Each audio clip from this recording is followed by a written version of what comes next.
Sintayong sebut ada masalah di pertahanan timnas Indonesia U23.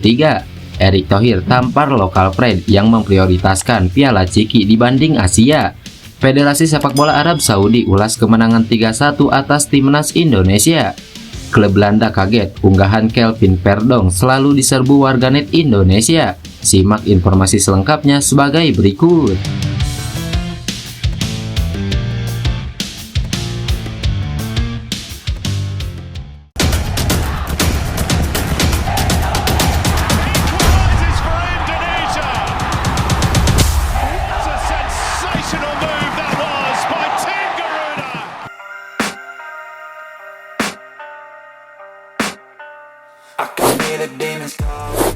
Program naturalisasi pemain keturunan, utamanya yang berada di Eropa, menambah kedalaman skuad timnas Indonesia yang menambah persaingan. Beberapa pemain baru yang akan dinaturalisasi, diantaranya Kelvin Verdonk dan Jairo Ridewal. Ini bukan yang terakhir pula, ada beberapa nama lain yang sedang diupayakan. Nama-nama ini menambah daftar pemain timnas Indonesia dari jalur naturalisasi. Hingga kini setidaknya sudah ada 10 pemain yang sudah dinaturalisasi PSSI. Selain itu ada Mark Locke yang naturalisasinya lewat inisiatif pribadi, sementara Elkan Bagot dan Chairus Margono yang memilih Indonesia. Yang menarik, beberapa di antara pemain ini berposisi sama. Untuk posisi bek sayap kiri misalnya ada Patinama dan Nathan, keduanya bersaing dengan Pratama Arhan. Persaingan di posisi bek sayap kiri ini akan semakin ketat jika Verdonk dinaturalisasi. Pemain seperti Edo Febriansyah akan semakin sulit mendapatkan tempat. Namun, pemain naturalisasi tak otomatis dipanggil ke timnas Indonesia. Ia juga belum tentu mendapatkan tempat utama, walaupun nantinya dipanggil ke timnas Indonesia. Arhan yang hanya menjadi pemain cadangan selama 2 musim di Jepang saja bisa bertahan di timnas. Kehadiran Patinama dan Nathan Joaon tak membuatnya tergerus. Sebaliknya, kehadiran pemain-pemain naturalisasi dengan kualitas Eropa membuat Arhan terlecut. Pemain berusia 22 tahun tersebut terus mengolah kelebihannya sehingga sulit tergantikan.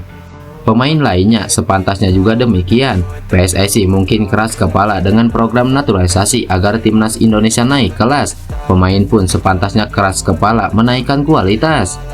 Jalan instan naturalisasi sudah mulai terasa di timnas Indonesia. Permainan tim asuhan Sintayong naik kelas di pentas Asia. Situasi ini tentu saja membuat beberapa pihak risau. Salah satu yang berani menyatakan pendapatnya adalah Muhammad Tahir. Ia kecewa dengan program panjang naturalisasi. Pernyataan Tahir pun lantas diserang. Ini tak lain karena mantan pemain Persipura Jayapura tersebut menyebut kualitas pemain Liga 1 dengan pemain naturalisasi hanya 11-12. Tahir niscaya bukan satu-satunya. Kiranya ada banyak pemain yang risau dengan program ini, tetapi tak berani menyatakan pendapat. Netizen sangat bengis ke pemain anti naturalisasi. Pasalnya sudah berpuluh-puluh tahun netizen menanti masa jaya timnas Indonesia. Saat pemain yang besar di kompetisi lokal sulit untuk diharapkan, kini naturalisasi jadi harapan. Apalagi naturalisasi kali ini berbeda dengan era sebelumnya. Kini pemain yang dinaturalisasi PSSI adalah pemain-pemain yang punya darah keturunan Indonesia, maksimal dari kakek dan neneknya.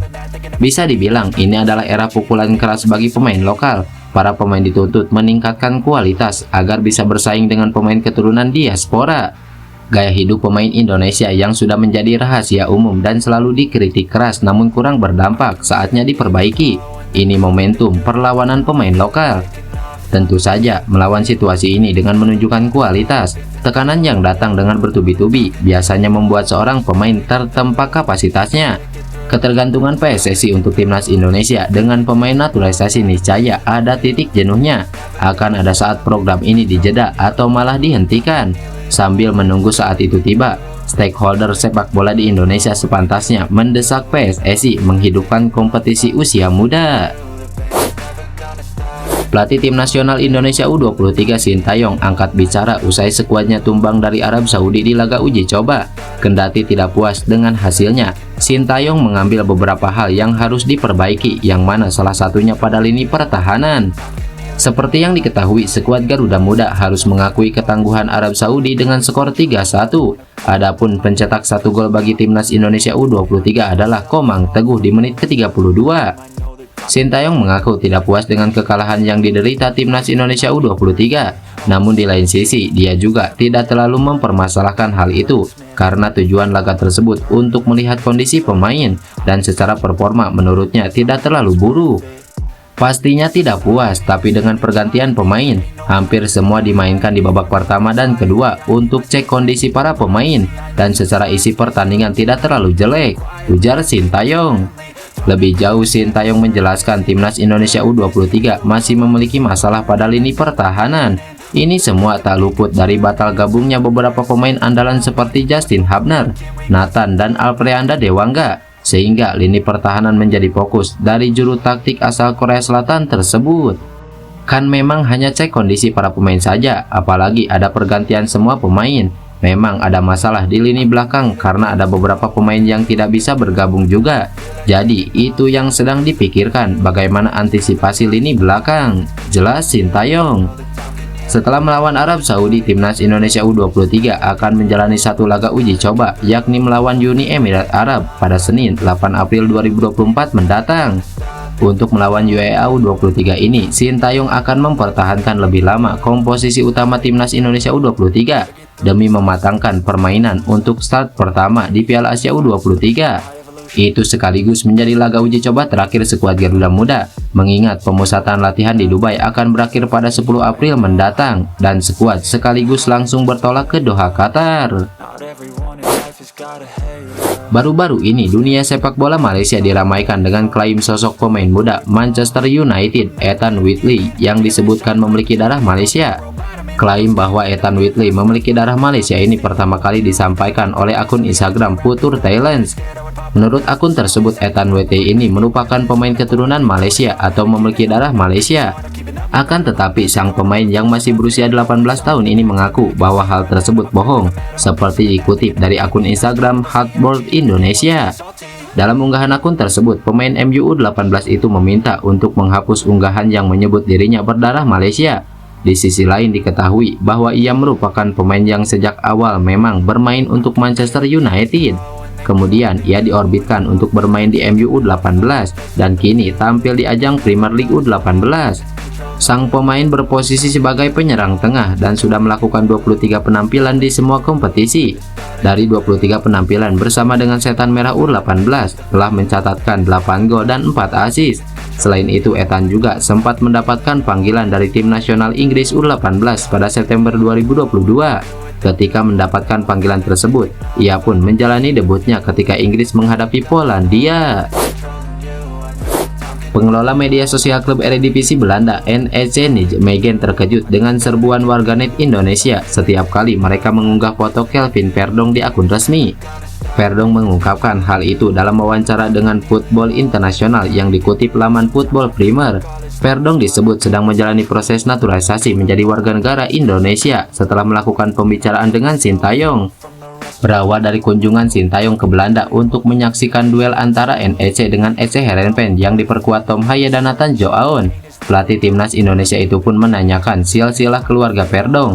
Tak lama kemudian, kabar Verdong akan dinaturalisasi sampai ke warganet. Verdong mengaku tidak menyadari bila pembicaraan dengan Sintayong akan memberikan dampak sebesar itu. Ia justru mengetahui hal tersebut setelah diberitahu orang dari klub. Saya mendengarnya baru-baru ini dari seseorang di klub. Jika NEC mengunggah sesuatu, itu hanya tentang saya. Mereka benar-benar gila sepak bola. 275 juta orang tinggal di sana. Benar-benar negara yang super besar, ujar Kelvin Verdong. Dalam kesempatan yang sama, Verdong mengungkapkan alasannya bersedia memperkuat timnas Indonesia. Selain mempunyai darah Indonesia dari sang ayah, Verdong pun ingin merasakan memperkuat tim nasional. Verdong mempunyai karir yang bagus ketika masih berada di kelompok usia. Pemain blasteran ini beberapa kali dipanggil memperkuat timnas junior Belanda, mulai dari U15 hingga U21. Namun peruntungannya di timnas senior tidak sebaik di kelompok usia. Hingga saat ini Verdong belum pernah dipanggil memperkuat tim The Orange, sehingga dirinya harus bersikap realistis. Saya harus jujur kepada diri saya sendiri, saya tidak akan punya kesempatan lagi untuk masuk ke timnas Belanda. Usia saya sekarang hampir mencapai 27 tahun, sehingga itu sangat tidak realistis. Sepak bola berkembang di negara Indonesia, mereka masih bersaing di kualifikasi Piala Dunia 2026. Bayangkan kalau mereka berhasil lolos, tiba-tiba saya masuk Piala Dunia, tidak ada yang akan menyangka, jelas Kelvin Verdong. Ketua Umum PSSI Erick Thohir mempunyai satu fokus untuk timnas Indonesia. Skuad Garuda harus mengontrol ranking FIFA. Hal itu diungkapkan oleh Erick Thohir kepada sejumlah pewarta di kantor Kementerian BUMN Jumat kemarin. Seperti yang diketahui, sudah 1 tahun PSSI di bawah kepemimpinan mantan Presiden Inter Milan itu, Indonesia memang melejit di ranking FIFA. Dalam peringkat FIFA terbaru, Indonesia ada di posisi ke-134. Posisi Indonesia itu sudah melesat 21 anak tangga dibandingkan tahun lalu. Meski mengungkapkan pandangan pribadi, Erick Thohir tetap menegaskan harus berembung dengan semua stakeholder sepak bola di Indonesia. Hari ini peringkat dulu, kan tidak mungkin peringkat 100 juara Asia Cup, itu peringkat 50-an ke bawah untuk juara Asia. Kembali, ini yang saya tawarkan kepada Liga, Esko, dan stakeholder. Jangan debat kusir di udara yang nanti membingungkan persiapan semua. Kalau saya sudah pernah mengeluarkan, SEA Games kita fokus, Asian Games kita kirim tim muda, di AFC Senior dan U23 kita harus serius, di AFF sebagai trial saja, ujar Erick Thohir. Lonjakan 8 anak tangga timnas Indonesia di ranking FIFA bulan ini tak membuat Erick Thohir cepat puas. Dia kembali menegaskan target 100 besar. Selain memperbaiki ranking FIFA, timnas Indonesia sudah mencetak sejarah baru di era PSSI-nya Erick Thohir. Tim Merah Putih lolos ke babak gugur Piala Asia untuk pertama kalinya pada Januari lalu. Federasi Sepak Bola Arab Saudi mengulas kemenangan Timnas Arab Saudi U23 atas Timnas Indonesia U23 dalam uji coba menuju Piala Asia U23 2024 di Qatar. Seperti yang diketahui, Arab Saudi U23 berhasil mengalahkan Timnas Indonesia U23 3-1. Arab Saudi U23 membuka keunggulan lewat gol Jihan Jikri pada menit ke-16. Namun, Timnas Indonesia U23 membalas melalui Komang Teguh pada menit ke-28. Juara bertahan Piala Asia U23 itu mendominasi paruh kedua dengan membuat 2 gol via Hitman Asiri pada menit ke-68 dan Abdullah Radi pada menit ke-90. Dalam pertandingan yang dihadiri oleh Ketua SAFF Yasser Ali Masehal, Arab Saudi U23 berhasil mengalahkan Timnas Indonesia U23 3-1. Arab Saudi U23 akan melanjutkan latihan mereka pada Sabtu 6 April 2024 malam waktu setempat sebagai persiapan untuk uji coba kedua, tulis SAFF dalam situs resminya. I